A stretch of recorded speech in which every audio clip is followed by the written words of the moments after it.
Hello, my name is Mary McCarthy, and I am so honored to be presenting to you today. I am in my third year as a NABO member, and today I am sharing with you a presentation titled Resilience and Grace. This is not a surprise that it's titled this way because it's also the name of my business. And 3 years ago, I renamed my business from Yoga by Mary to Resilience and Grace. And I'll share a little bit of my story as I also guide us through this presentation. So I'm going to move into some screen sharing so we can work together. Okay.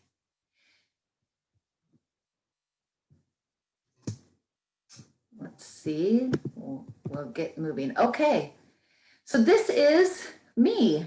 This is my family. This is actually a really recent picture. We took pictures this fall. And like many of you, I am a wife, a mother. My oldest is Jack, and he's 11. Henry is 9, and he is 6. And I'm also a sister, an aunt, a daughter, and a friend. In my business, I do a lot of different things. And some of the things that I do, you may be familiar with and others not. But overall, I love to empower women to live a life of resilience and grace. And I do this in many different ways. And some of the time I am teaching now virtual online classes, primarily around yoga and meditation, but I also do a strength and balance class. I have a podcast with over 40 episodes guiding through meditation practices and yoga nidra. I have a YouTube channel, so you can follow me on YouTube.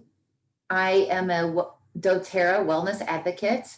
I really like using essential oils and helping that be a part of my holistic healthcare system. I am a speaker and a workshop and a retreat leader. And over the course of my career, I have done a lot of different things. Early on, I started as a wellness director in corporate America, and I helped design fitness facilities, and I managed staff, and really helped with corporate wellness and older adults. But over the past 6 years, since I've had my daughter, I decided to go full-time as an entrepreneur and a small business owner. And so this is where I am now as owner of Resilience and Grace.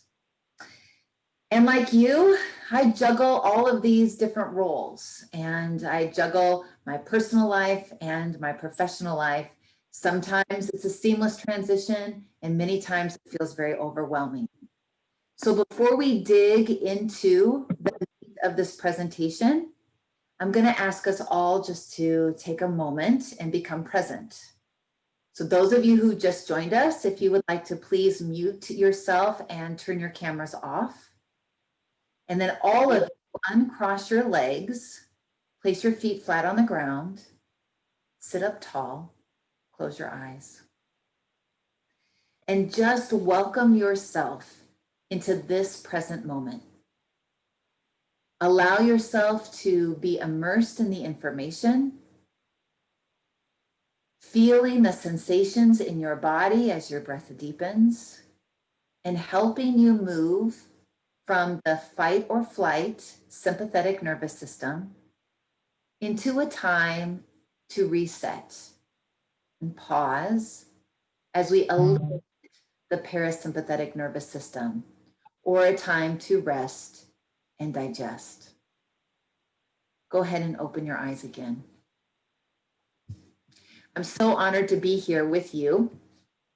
And now that you know who I am and what I am passionate about, I do want to dive into the juicy stuff with you. I'm going to disappoint you right away from the beginning because this conversation is not about how you're going to get in 10,000 more steps or drink better water or more water or get more sleep. All of those things are really important and wonderful wellness initiatives. But in this presentation today, I really want you to leave with 3 strategies that will help build your own personal resilience and offer yourself a little more grace. We are overloaded right now with all of this different information surrounded by COVID, understanding where we sit in this big picture, family members and friends and school and work. All of this is taking up space, and our hearts are really feeling the stress and anxiety, not only from our own thoughts, but knowing that others that we care deeply about are struggling. And we live in this pandemic where a lot of times we feel isolated. And so now even more for us to work on our own personal resilience is such an important time. It's real, it's hard, and I want to acknowledge it. Because the never-ending chase for happiness or the ability to find ourselves searching for a sense of peace is there. Now I'm going to stop my screen for just a little bit and stop sharing. And because I want to let you know that, like you, I have some go-to numbing activities. I find myself on Netflix watching episode after episode, or I'm eating things or drinking things that do not serve me and my body. I might also be buying things that I don't need with money that I don't have. And as we enter the holidays, we live in a time that we are valued based on what we consume. And this consumerism is really challenging as we think about the holidays and how we want to give and show up for ourselves and for others.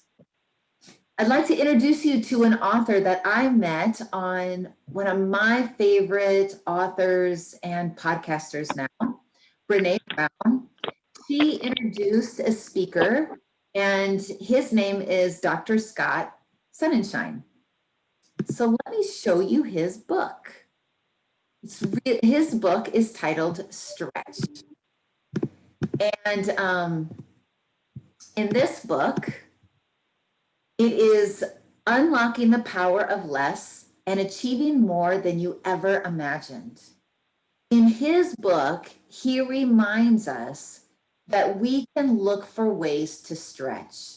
And I bet you did this early on in the pandemic and are probably still doing this. We're finding ways to work with what we have. Because the opposite of stretching is chasing. And his research shows that when we chase, it's because we believe that if we have more, then we'll get more. Or the more money that we have, the better off we'll feel and be. When truly, if we can embody the stretch model, we can look at the resources that we already have and find ways to embody those practices that we value. And one of the things that I really like is that when I started in this pandemic early on with my family, like you, things were shutting down, and we're starting to experience that again. Things are shifting, and we're in this like fluid state of what's open, what's closed, what do we do, staying home and protecting ourselves and our family, or getting involved out in the world. And one of the ways that I found that I stretched, and maybe you did too, is that we looked at what we had at home. We found that we actually had board games and books and TV shows that we could do at night as a family that entertained us. Puzzles, played outside. We went for walks and game night, played pickup basketball. All of these different things we started to find, and we looked around in our home and we found ways to stretch. We didn't need to buy more toys. We didn't need to go do more things. And that challenged us. And that started to build our resiliency, to look for ways and resources that we already have with less. I'd like for you to now pause and write down what are some ways that maybe you have stretched. Do you find that you are in a chase model most of the time? Or are you looking at the resources that you already have and stretching yourself?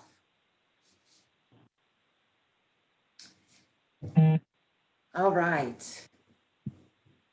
So, as I shared with you, one of my favorite authors is Brene Brown. And in her book, The Gifts of Imperfection, she really writes about 10 guideposts. Now, I'm not going to read all of them to you, but I do encourage you to look this up, and I will share with you a PDF that I created that has these notes and a place for you to connect to the resources that I'm sharing. But in her guideposts in this book, to me, they're actually intentions. And Brene Brown looked at her research and all of her years of research, and she found out what helps a person live a wholehearted life. And these intentions, moving, letting go of something and cultivating or moving into something else, started to prove to an individual and help them move towards this place of wholehearted living and showing up in life. And for me, this is the why that we look for. If I take a step back and ask myself, what is it that I really want out of life? Why am I here? What do I want? You know, this is creating an intention. So, moving into the intention of resilience and grace, I want to share with you how I define resiliency. Two words are a part of my business because resilience is the ability to overcome adversity and move forward. We really want to take a moment and understand how can we continue to move forward? What do we have in our as tools or in our back pocket that helps us be resilient? And grace is something that you already have. You don't have to earn it. And it's also this knowing that you are enough and you are love. So as we think about intention, the intention of resilience and grace, we can think about how do we move forward in this day? What do we want in our life that helps us go forward? I put a symbol of the yin and the yang combined here on your screen because if you notice, the difference and the line between the black and the white is fluid. It's this curved shape. And inside the black is a white dot, and inside the white is a black dot. This symbol is really powerful and used in many Eastern medicine practices because it is the reminder that in the darkness there is light. And when we are feeling good and in the lightness, there are still shadows of darkness.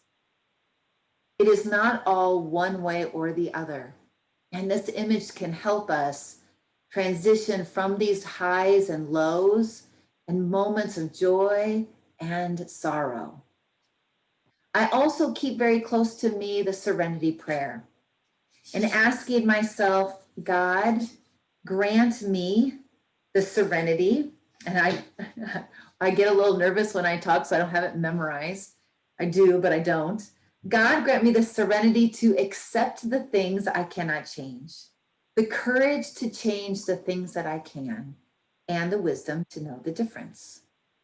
And maybe one of these or both of these are resonating with you as you think about your own personal resilience and grace.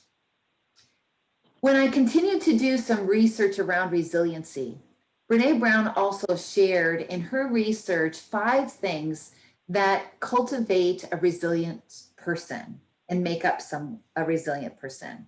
So these are common factors. 1, they are resourceful, and resilient people have good problem-solving skills. 2, they're more likely to seek help. 3, they hold the belief that they can do something that will help them manage their feelings and cope. 4, they have a social support system available to them. And 5, they are connected to others, such as family or friends. There's another author that I learned about. His name is Andrew Zolli, and he wrote a book titled Resilience: Why Things Bounce Back. And he asks this really great question about resiliency. And he challenges the reader and he says, what can you do to help yourself better contend with the inevitable disruption and amplify the resilience of the larger system and community in which you reside?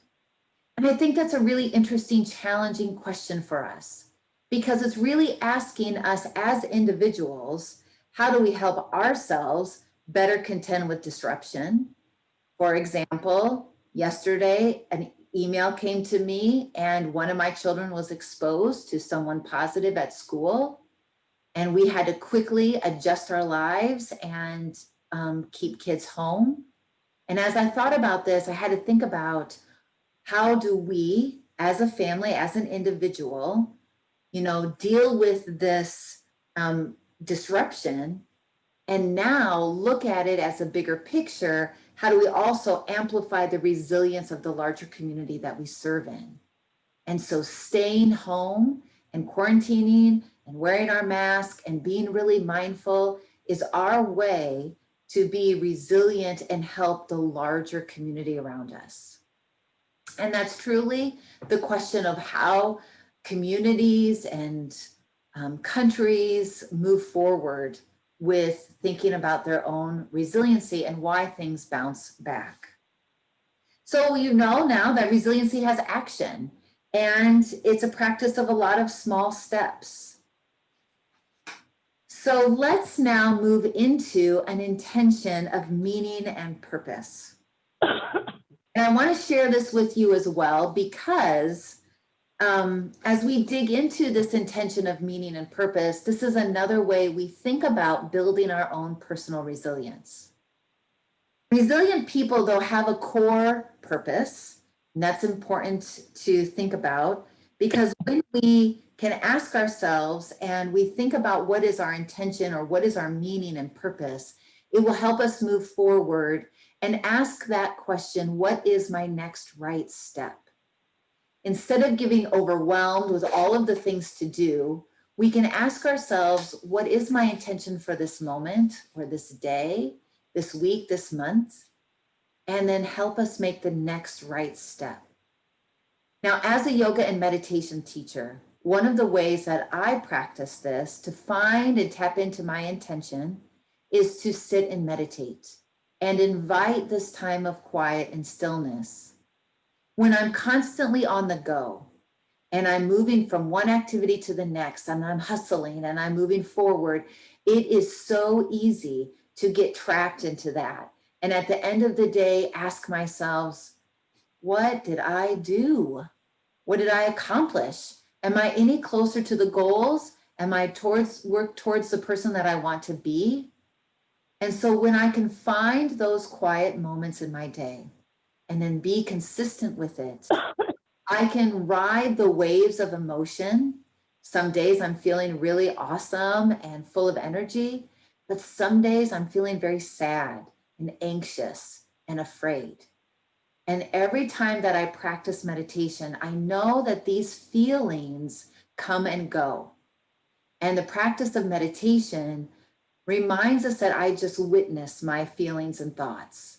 I don't have to attach who I am to a thought of the day, because I am more than just my thoughts. However, my thoughts do make up who I am, and they are a reflection of these emotions that I feel. And when we practice resiliency, meditation is usually a part of that for many researchers. It is why it is shared in so many evidence-based practices, because it really does work. So in meditation, let me tell you some of the awesome statistics that might even push you over the edge to say, yes, I want to start a meditation practice today. So when we stop and rest in silence with awareness and curiosity, it, one, creates measurable changes in the region of our brain that is associated with self-awareness, compassion, and introspection. That in and of itself is a reason to start meditating. But here's more. When we meditate, it also increases the gray matter in the hippocampus that helps with learning and memory. Our stress hormones, when they come in and when we're under a lot of stress, cortisol is a stress hormone that actually affects our ability to remember and learn. And we have a harder time functioning and remembering those things when we are under stress because of those high hormonal levels. When we meditate, it actually is going to drop those cortisol levels, putting us into that parasympathetic nervous system and allowing us to increase that gray matter so that we can remember and we can learn and we can continue to move forward. Meditation also shrinks the gray matter in the amygdala. That's a word you might have heard before, but that's a part of our brain that we react and it's associated with anxiety and stress. And maybe you've heard my dear friend Sarah Noel Wilson talk about flipping your lid, right? When we get stressed, a part of our brain is disconnects and the amygdala is open and it is full of stress and anxiety and it's giving these warning signs and we're full of anger and it's very hard to move forward with a place of reflection and being calm because we are in that high stress mode and we flipped our lid. So a practice of meditation, even though it doesn't mean you're going to be meditating all the time, all day long, you can tap into that quicker because you've practiced it. The last thing that when we meditate that research shows is that it allows the brain to decompress. It gives us space to dream, to create, and to feel calm. Again, we are running in a lot of different directions. And I know that, and I'm with you. And so when I make time to be still, it allows my brain to actually decompress and all the thoughts that are spinning in my head, it can take time to just dump out and let go. When we give time and space for meditation, we really are connecting to those things that help us. And this quote that I'm sharing with you on the screen is letting go of who we think we're supposed to be and embrace who we are. So I'm going to share one other thing about on this screen. There's an image of a seed and it turns into a plant. The intention of meaning and purpose. When we meditate or journal or go for a walk and just be present with silence and our own thoughts and feelings, we can really think about these seeds inside of us. What do we want and desire? What do we value? And so for me, when I was a little girl, that was my desire to be an aerobics instructor.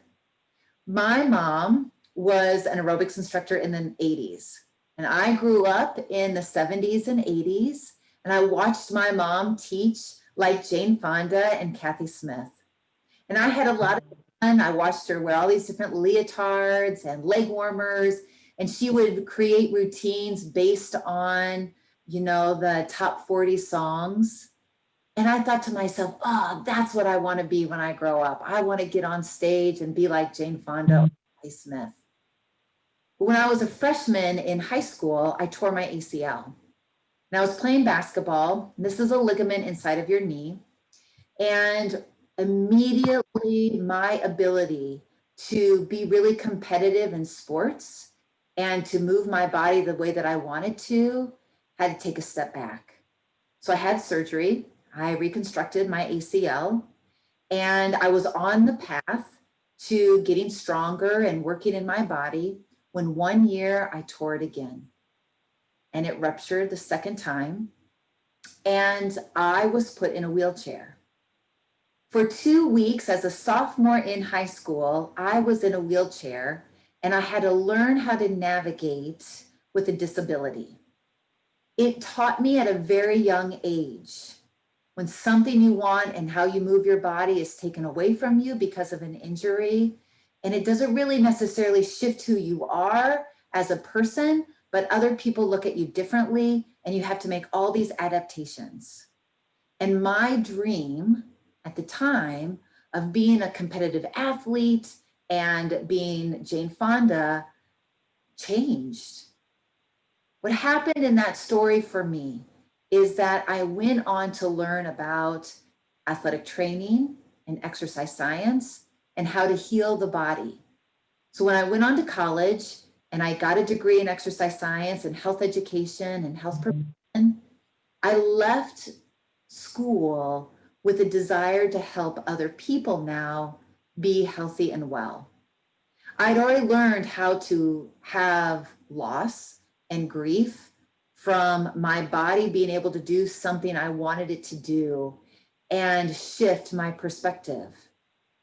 When I was in college at the University of Iowa, I helped many athletes who ended up getting injured and who could no longer play at that Big Ten level. And so when I graduated and started to transition into a job as a wellness specialist, someone gave me a book, a yoga book. And they said, I think that you'd be really good at teaching yoga. I don't know much about it, but I know that you know how not to hurt someone. And could you look at this and see if it's something you could teach? Well, this was in 2000. And in the time in Des Moines, Iowa, there weren't very many yoga teachers. And so I went back and I tapped into those feelings about being an instructor. No, I wasn't going to be Jane Fonda, but as I started to learn about yoga, I found my own purpose. And I had to let go of who I thought I was supposed to be and embrace who I was. So over the past 20 years, I have now been on this journey to help other people feel good at all ages. That no matter how old you are, what your body type is, or what injury you might have, there is a way to embody this sense of breath and movement and feel good right where you are. So this leads me into the intention of gratitude and joy. When I finally let go of who I thought I was going to be and embrace who I was, I could show up with a gratitude practice. And I had gratitude for the things that continued to bring light to my own life. Gratitude is such an important aspect of being resilient because it's an invitation to be and live in the present moment. When we sit in a place of gratitude, we're actually choosing abundance over fear. And I love this quote by John Kabat-Zinn. And he says, gratitude is a gateway into the full dimensionality of being human and being alive. See, all of us can take a moment and pause and be grateful. When we sit in gratitude, it helps us be more joyful. And gratitude can be a practice that's as simple as, I am so glad when I look out the window, there is a blue sky. I am grateful for this day. I am grateful for the opportunity to take a deep breath. When our brains tap into gratitude, we immediately shift into that heart center, that feeling of joy and love and connection. And that is a way to build our personal resilience, is have a daily gratitude practice. I love it. And I'm going to actually share with you, and I want you to pause with me for a moment and do a gratitude meditation. And so the hand signal that I have on the screen, and if you're not able to see the image right now, what it is that you place one hand into the other with the palms up, and you allow the tips of the thumbs to gently touch. You can rest your hands in your lap. And if you are sitting in a chair, I'd like for you to uncross your legs again, rest your feet flat on the ground, and sit tall. Please close your eyes. Take a couple of deep breaths in and out.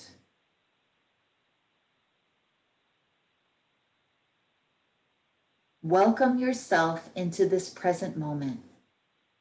into this practice of gratitude. As you breathe in, send your breath down into your belly. And when you breathe out, let go. Soften. Breathing into your belly, opening yourself up, and exhaling and letting go. Now allow your breath to be more effortless as you breathe softly in and out through your nose. And your awareness shifts to the heart center.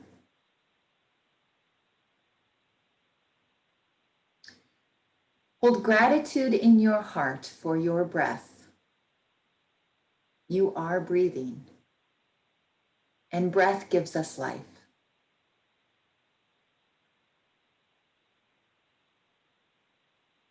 Hold gratitude now in your heart for your body, just as it is right now. Whatever state it is, offer the gift of gratitude to your body.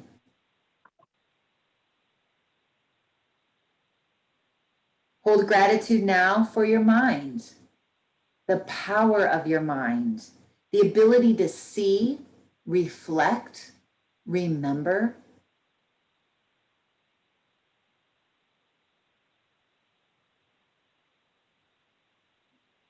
Hold gratitude in your heart for your feelings and emotions, all of them. Even when they feel less than constructive or inspired. Hold gratitude in your heart because you do feel.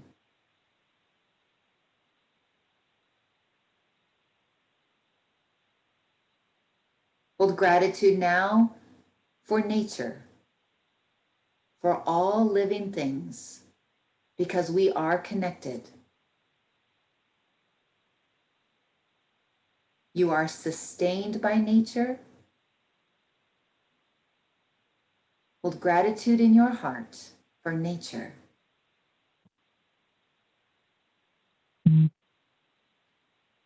And now hold gratitude for the challenges in your life. Acknowledge and appreciate them. Because you grow, expand your capacities. So be grateful for the challenges in your life.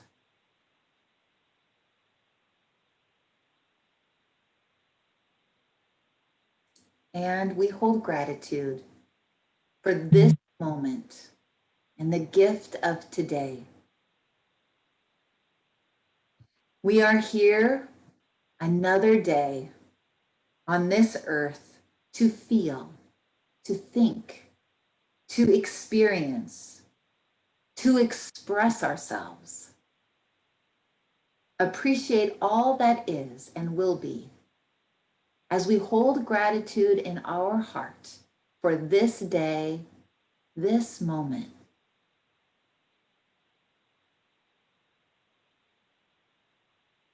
And now as you take a deep breath in, exhale and lower your chin to your chest.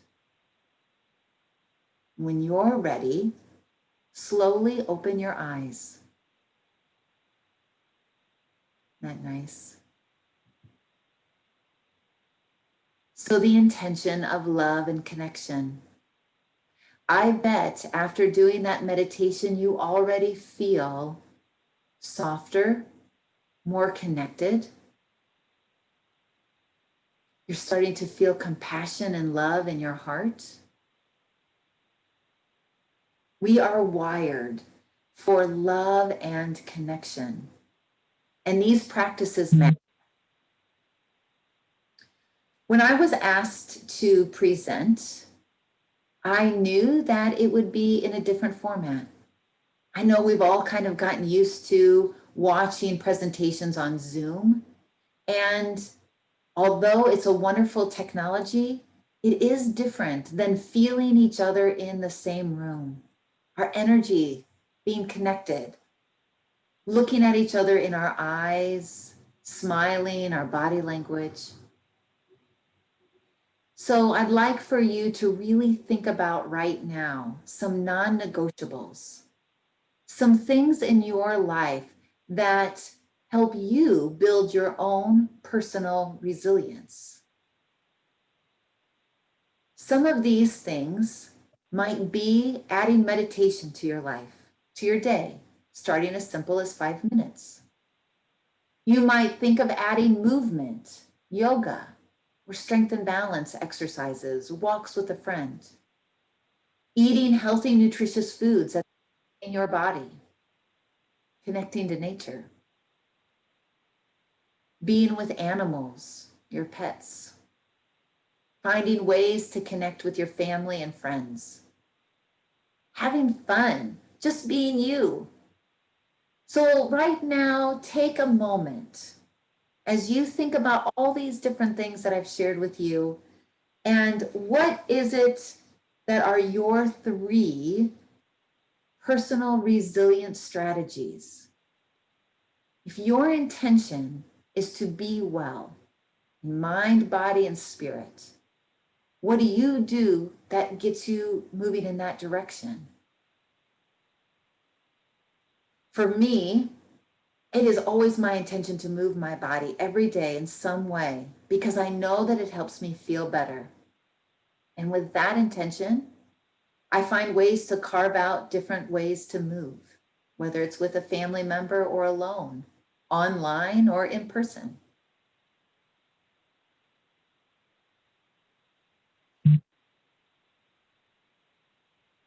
This helps us answer our why. So now I'm going to move into another quote. Once again, no surprise, by my friend, Brené Brown. At least I wish she was my friend. Someday I will meet her. In her book, again, The Gifts of Imperfection, she shares this amazing quote about wholehearted living. And she says, wholehearted living is about engaging in our lives from a place of worthiness. It means cultivating the courage, compassion, and connection to wake up in the morning and think, no matter what gets done and how much is left undone, I am enough. It's going to bed at night thinking, yes, I am imperfect and vulnerable and sometimes afraid. But that doesn't change the truth that I am also brave and worthy of love and belonging. This is a powerful quote. And my dear friends, as I am here with you sharing these pieces of building your own personal resilience and offering grace to yourself, may you know that this is the piece of grace. You are worthy. You are worthy of love and belonging. And I hope that we can all come and live from this place and move towards it and be remembered and reminded that our Nabo sisters are here to support us and be with us and with each other. I have truly enjoyed sharing this information with you. And as I shared early on in the presentation about myself and my business, you can take now a screenshot of this, and these are ways to dig a little deeper with me. This is my website at the beginning, mary-mccarthy.com. I do have a YouTube channel, and I've added practices. You can try things out and be in your body. I have a chair yoga practice, gentle yoga. One of the most recent things that I've added is a lymphatic drain. And what that means is that when we're trying to boost our immune system over the next few months, we're entering cold and flu season, our lymphatic system does not have a natural pump to it like our heart. And many of our lymph nodes are congregated in our armpits, in our belly, and in our legs. Even though we have them all over, that's where a lot of them are. And there's a 7-minute practice that you can do to help you continue to move the lymph in your body, which plays such an important role in boosting our immune system, which helps us build our resilience. Yes, you can connect with me on Facebook and Instagram and email me if you have any questions. But my podcast you can find is Resilience and Grace. And this gratitude meditation that I shared with you today, it's on there. If you just search down and you'll see meditation of gratitude, you can listen to this again, in addition to so many more meditations that are as short as 3 minutes and as long as 25. There is something for everyone. And I bet after you've tried a few guided meditations, you may be inspired just to sit and be quiet and listen to the silence so that your heart and your mind can share with you what are your inspirations, what do you value, what is your meaning and purpose, what are you grateful for. I'm so glad to be here. As I am going to now stop the recording, I'm going to take a moment and offer up a chance for us to connect and also ask questions.